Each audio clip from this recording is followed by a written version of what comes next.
하나님의 말씀을 들리게 하라. 오늘은 요한복음 2장 12절에서 25절까지의 말씀을 보겠습니다. 세 번째 성전을 세우신 예수님이라는 제목으로 함께 나누겠습니다. 지난 시간에는 예수님께서는 갈릴리 지역 가나안 혼인잔치에서 물을 포도주로 창조하신 주제를 다루었습니다. 지금까지의 요한복음은 창세기의 창조 주관과 연관시켜 예수님이 창조주 하나님이시다, 이것을 배경으로 깔아놓고 우리들에게 말씀하고 있는 요한복음에 대해서 살펴보았습니다. 성경을 부분적으로 집중해서 읽는 것도 중요하지만 전체적으로 볼 수 있는 능력도 필요합니다. 저희는 예수님이 어떤 분이신가, 이 전체적인 질문과 함께 하나님의 존재론으로 요한복음 전체를 읽어 나가고 있습니다. 그랬더니 정말 풍성하게 예수님이 누구인지, 예수님이 누구신지 알게 되었습니다. 1장과 2장만 저희가 읽었는데 예수님이 어떤 분이신지 약 20회 정도 나오는 걸로 기억을 하는데요. 너무나 많아서 저도 세어보진 않았는데 예수님이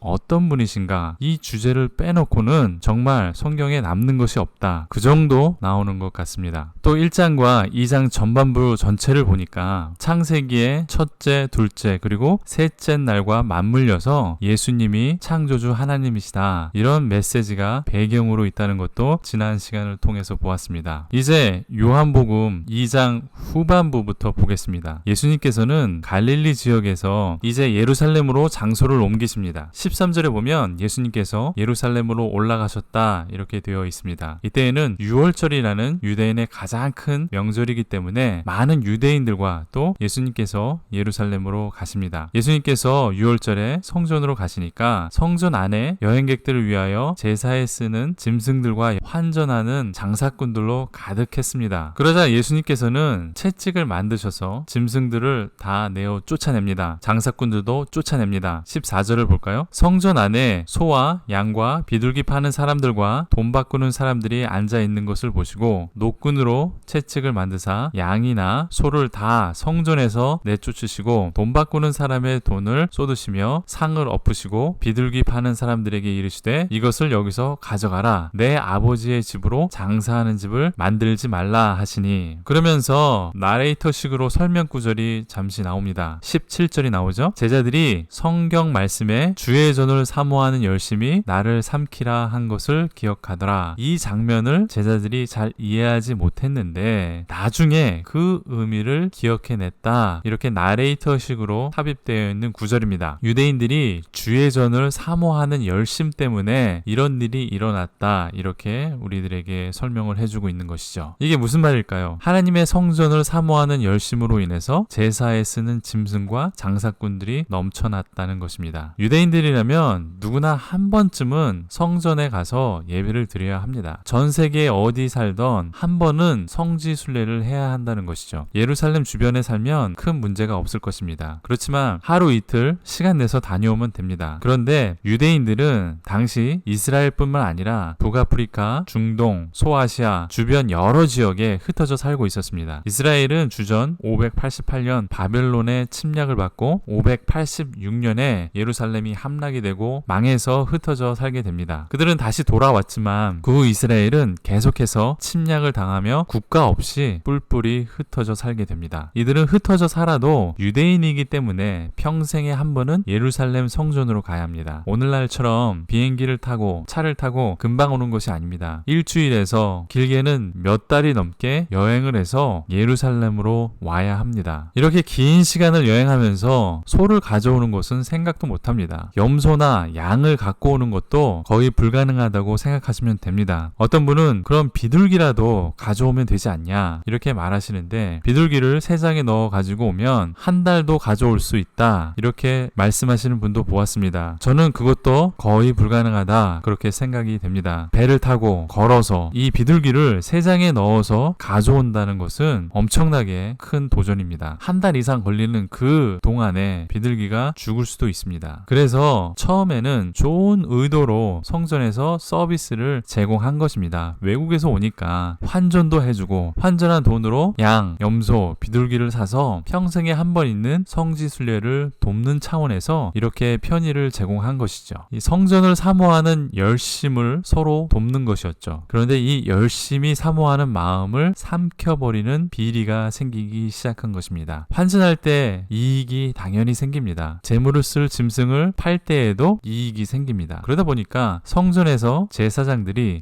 이권에 개입하게 되고 장사꾼들은 더 많은 이익을 내기 위해서 폭리를 취하거나 흠이 있는 짐승까지 팔았다는 것입니다. 제물에 쓸 짐승은 깨끗하고 흠이 없어야 합니다. 그런데 짐승을 팔고 제사장들은 그 짐승을 받아 주었습니다. 그뿐 아니라 하나님께 제사를 드리는 성전에서 흥정하고 시장처럼 장사를 하니까 예수님께서 다 쫓아내신 것입니다. 그리고 제일 중요한 예수님은 누구신가? 이에 대한 해답이 오늘 본문에도 나옵니다. 16절을 보니까 예수님께서 이렇게 말씀하십니다. 내 아버지의 집으로 장사하는 집을 만들지 말라. 이렇게 말씀하셨습니다. 즉 하나님께서는 예수님의 아버지가 되신다. 이렇게 증거하고 있는 것입니다. 더 나아가서 성전이 무엇이라고 생각을 합니까? 우리는 잠시 이 개념에 대해서 살펴보도록 하겠습니다. 하나님 아버지의 집이라고 성경은 이렇게 말하고 있습니다. 성전에 대한 중요한 개념이 오늘 본문 말씀에 나타나는 것이죠. 하나님께서 임하시는 집이 성전이다. 이렇게 말씀하고 있습니다. 이 말이 나온 김에 이 성전에 대해서 잠시 다루겠습니다. 성전에 대한 개념은 몇 달 전 강의에서 이미 다루었습니다. 교회는 성전이 아니다. 제 유튜브 강의에서 한번 검색을 해보시면 성전에 대한 중요한 개념을 이해하시는데 큰 도움이 되실 것입니다. 이 제목을 보시고 어떤 분이 교회 건물은 성전이 아니다. 이렇게 제목을 바꿔야 한다. 이렇게 말씀해 주셨습니다. 무슨 말씀인지 저도 잘 이해가 됩니다. 그렇지만 교회도 교회 건물도 성전이 아닙니다. 그래서 저는 교회는 성전이 아니다. 이렇게 제목을 고집하고 있습니다. 성전, 즉 하나님의 집은 교회와는 완전히 다릅니다. 교회 건물은 성전이 아니고 그냥 교회당, 즉 집 당자를 한자로 써서 교회가 모이는 집, 건물에 불과하다는 것이죠. 그런데 한국 교회에서는 교회 건축할 때 뭐라고 합니까? 성전 건축 이렇게 말합니다. 성전 건축 헌금 이렇게 말하면서 교회 건물과 성전을 연관을 시킵니다. 이런 개념으로 말씀하시는 목사님부터 반성을 해야 합니다. 성경을 읽으면 성전과 교회의 개념이 완전히 다르다는 것을 금방 알 수 있습니다. 그런데도 아직 많은 한국 교회들은 성전과 교회를 혼돈하고 있는 것이 안타까운 현실입니다. 그래서인지 교회나 교회 건물이 성전이 아니다. 우리는 이런 말을 쓰지 말아야 한다. 이렇게 말했더니 제 말도 맞는데 교회를 성전이라고 하는 것도 나쁘지 않으니까 저는 우리 교회를 성전이라고 해도 큰 문제가 될 것이 없다. 이렇게 말씀하시는 분도 저는 보았습니다. 그렇다면 성경은 어떻게 말하고 있습니까? 누가 어떻게 주장하건 성경이 말하는 그 개념으로 우리는 다시 돌아가야 하는 것입니다. 고린도전서 3장 16절에 보면 너희는 너희가 하나님의 성전인 것과 하나님의 성령이 너희 안에 계시는 것을 알지 못하느냐? 성경은 교회 건물이 성전이라고 하지 않았습니다. 고린도전서의 말씀을 보면 너희, 즉 우리가 하나님의 성전이라고 성경은 말씀하고 있습니다. 고린도후서 5장 1절에도 만일 땅에 있는 우리의 장막집이 무너지면 하나님께서 지으신 집 곧 손으로 지은 것이 아니요 하늘에 있는 영원한 집이 우리에게 있는 줄 아나니, 즉 성막에 우리 몸을 비유했습니다. 즉 우리의 몸이 성막과 같고 우리의 몸이 하나님의 성전이다. 이렇게 성경은 우리들에게 말씀하고 있습니다. 오늘 본문 말씀인 요한복음 2장 21절에도 그러나 예수께서는 성전된 자기 육체를 가리켜 말씀하신 것이라 예수님의 육체가 성전이고 우리의 육체가 하나님의 성전이 된다. 이렇게 분명히 성경은 우리의 몸이 성전이 된다고 말씀하고 있습니다. 성전의 개념은 3번이 바뀝니다. 성막, 즉 이동식 천막이 출애굽 이후에 하나님께서 임하시는 임시 성전이 됩니다. 그 후 솔로몬이 예루살렘에 세운 건물 형태로 성전이 바뀝니다. 그리고 예수님께서 직접 친히 세우신 우리의 육체가 바로 이 3번째 성전으로 바뀌게 되는 것입니다. 이렇게 3번 바뀌는데 그럼 유대인들은 3번째 성전을 인정하느냐? 물론 그렇지 않죠. 예수님을 인정하지 않으니까 3번째 성전도 인정하지 않습니다. 그런데 왜 유대인들은 무너진 2번째 성전을 다시 세우지 않는가? 그런 질문을 하시는 분도 있습니다. 여러 가지 문제가 있지만 그 중에 한 가지 불에 대한 문제가 있습니다. 성전이 세워질 때는 반드시 하늘에서 내려오는 불이 있어야 했습니다. 아무 불이나 붙여서 제사를 드리면 안 됩니다. 처음 성막에서 제사 드릴 때도 하늘에서 불이 내려왔습니다. 레위기 9장 24절에 보면 불이 여호와 앞에서 나와서 제단 위에 번제물과 기름을 사른지라 온 백성이 이를 보고 소리 지르며 엎드렸더라 라고 되어 있습니다. 그리고 바로 다음 장으로 레위기가 넘어가는데, 이 다음 장을 보면 10장에서 아론의 아들 나답과 아비후가 각기 향로를 가져다가 여호와께서 명령하시지 아니하신 다른 불을 담아 여호와 앞에 분향하였더니 불이 여호와 앞에서 나와 그들을 삼키매 그들이 여호와 앞에서 죽은지라. 불이 이만큼 중요합니다. 그러면 솔로몬의 성전으로 그 형태가 두 번째 바뀌었을 때 천막에서 이제 건물로 바뀌는 것이죠. 이 솔로몬의 성전을 세우고 봉헌식을 합니다. 이때에도 하늘에서 불이 내려왔습니다. 역대하 7장 1절에 보면 솔로몬이 기도를 마침에 불이 하늘에서부터 내려와서 그 번제물과 제물들을 사르고 여호와의 영광이 그 성전에 가득하니, 솔로몬 성전의 시작도 하늘에서 불이 내려와서 새로운 개념으로 시작이 되었습니다. 처음 성막도 하늘에서 불이 내려와서 시작이 됐고, 두 번째 건물 형태로 바뀐 성전에서도 하늘에서 불이 내려왔습니다. 그렇다면 세 번째, 우리의 육체가 하나님의 성전이라고 말씀했는데 우리의 육체에도 하늘에서 불이 떨어져야 합니다. 하나님의 불이 있지 않으면 새로운 개념의 성전이 시작될 수 없습니다. 우리의 육체가 성전이 된 것은 예수님으로부터 시작되었다고 했죠. 예수님께서 부활하시고 성령의 불이 우리의 육체에 임하게 됩니다. 그때 우리의 몸이 공식적으로 하나님의 성전이 되는 것입니다. 세 번째 바뀐 그 개념의 성전이 되는 것이죠. 그 사건이 오순절 다락방에서 일어나는 것입니다. 사도행전 2장 2절에서 3절을 보면 호련히 하늘로부터 급하고 강한 바람 같은 소리가 있어 그들이 앉은 온 집에 가득하며 마치 불의 혀처럼 갈라지는 것들이 그들에게 보여 각 사람 위에 하나씩 임하여 있더니 라고 되어 있습니다. 성령의 불이 불의 혀처럼 갈라져서 각 사람 위에 임하였다고 성경은 말하고 있습니다. 이로써 우리의 육체가 공식적으로 하나님의 성전이 된 사건이 바로 이 사건입니다. 예수님께서 사흘 만에 성전을 세우신다고 했습니다. 사흘 만에 부활하셔서 새로운 성전을 세우셨습니다. 그리고 성전의 기능이 발휘되려면 하늘에서 불이 임하여야 하는데 그 불이 바로 성령으로 각 사람에게 임하셨다. 이렇게 성경은 말씀하고 있습니다. 그래서 우리가 하나님이 임하시는 성전이 된 것입니다. 교회는 성전이 아닙니다. 교회는 교회 건물도 성전이 아닙니다. 하나님의 성전은 우리입니다. 우리 육체가 하나님의 성전이 되고 우리가 모인 곳이 교회가 되는 것입니다. 우리가 모이는 건물이 교회당, 즉 교회 건물이라고 하는 것이고 성전이 아니라는 것입니다. 이제 제발 교회 건물을 성전이라고 말하지 않았으면 합니다. 성경도 읽지 않은 무식한 소리입니다. 많은 목사님들이 건축 헌금을 강요하려고 하나님의 성전을 짓는다, 우리들에게 거짓말을 했거나 아니면 무식한 소리를 한 것입니다. 한국 교회는 오랫동안 교회 건물이 성전이다 라고 세뇌가 되었습니다. 화려한 교회를 세우기 위해서 중세 유럽 교회가 했던 것처럼 작정 헌금을 하고 열심히 건축을 했습니다. 유럽 중세 교회는 면제부를 팔았지만 한국 교회는 잘못된 성전의 개념을 팔았습니다. 의도했건 의도하지 않았건 우리는 예수님께서 주신 성전의 개념과 교회의 개념을 왜곡했습니다. 교회와 성전을 구분하면 뭐가 달라집니까? 이렇게 질문하시는 분도 있을 것입니다. 많이 달라집니다. 우리의 몸이 하나님의 성전이 된다면 로마서 12장의 말씀대로 살아가야 할 이유가 되는 것입니다. 그러므로 형제들아, 내가 하나님의 모든 자비하심으로 너희를 권하노니 너희 몸을 하나님이 기뻐하시는 거룩한 산 제물로 드리라. 이는 너희가 드릴 영적 예배니라. 우리가 하나님이 기뻐하시는 거룩한 산 제물이 되어야 하는 것입니다. 왜냐하면 우리의 육체가 하나님의 성전이 되기 때문에 우리의 육체로 거룩한 산 제물을 드려야 하는 것입니다. 한국 교회와 또 저와 여러분들의 큰 약점이 이거 아닙니까? 우리의 삶으로 드리는 예배 말입니다. 저도 많이 부끄럽습니다. 이제 화려한 교회 건물을 건축하려고 성전이라는 잘못된 개념을 사용하지 말았으면 합니다. 오늘 본문 말씀인 요한복음에서도 주의 전을 사모하는 열심이 나를 삼키리라 한 말씀을 우리 한국교회의 현실과 맞추어서 생각해 볼 필요가 있습니다. 하나님의 전을 너무 사모해서 교회의 개념과 성전의 개념을 혼돈하여서 한국교회는 사용했습니다. 아니, 알면서도 막 갖다 붙였습니다. 그래서 성전을 건축한다고 무리하게 헌금했고 안타깝게도 지금도 그렇게 하는 교회들이 있는 것으로 알고 있습니다. 예수님께서는 뭐라고 말씀하셨습니까? 우리의 육체가 하나님의 성전 성전이다. 오늘 본문 말씀에서 말씀하셨습니다. 우리의 몸이 아버지의 성전이다. 이렇게 말씀하셨습니다. 우리의 몸을 하나님의 성전으로 만드시기 위해서 예수님께서 십자가에서 죽으셨습니다. 이렇게 값지게 세우신 성전입니다. 그 개념을 우리는 혼돈해서는 안 된다는 것입니다. 때문에 이 강의를 들으시는 분들은 더 이상 교회 건물이 성전이 아니다. 또 교회도 성전이 아니다. 이렇게 주변 분들에게 나누셨으면 합니다. 도움이 되셨습니까? 질문이나 커멘트가 있으시면 댓글을 남겨주십시오. 이 내용을 추천해 주시고 싶으시면 좋아요를 눌러주시고 비추천하시려면 싫어요를 눌러주십시오. 구독을 해주시면 계속해서 제 강의를 함께 나누실 수 있습니다. 또 예수님에 대해서 더 알려서 하나님의 나라를 확장하는 데 기여하고 싶으시면 이 링크를 여러 지인들에게 공유해 주시면 감사하겠습니다.